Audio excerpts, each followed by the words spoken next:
Hi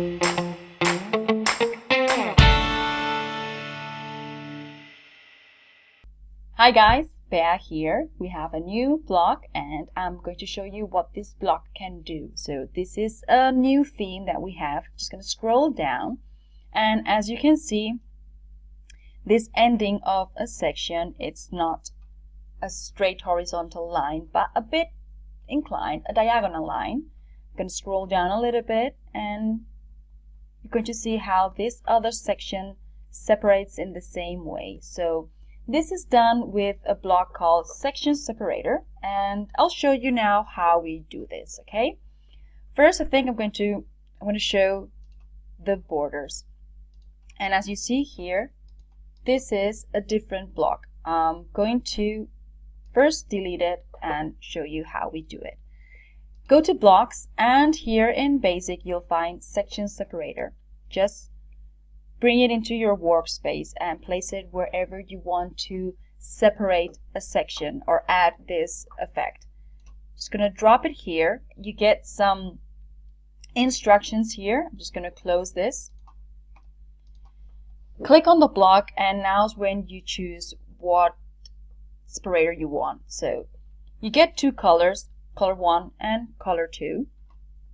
You get the type and the orientation. So first thing, I think I'm going to choose the colors. Color 1 is going to be this one over here, the top one. So I'm just going to copy the code, the background color. Click here, just copy it. Okay, and the bottom color, color number 2, is going to be the same one. So I'm just going to click this background color from below. Click on the separator and copy color 2. Okay, so this is how you get these different effects to separate your sections. You can change the orientation. Okay, you get it how this looks, but my colors are inverted, so you will need to also invert the colors here. But just so you know, you can always change the orientations, and you also have different types: triangle, curve, curve number 2 and 3. Wait, I'm going to hide the border so you guys see what you can do. And also, wait, curve 3, diagonal 1.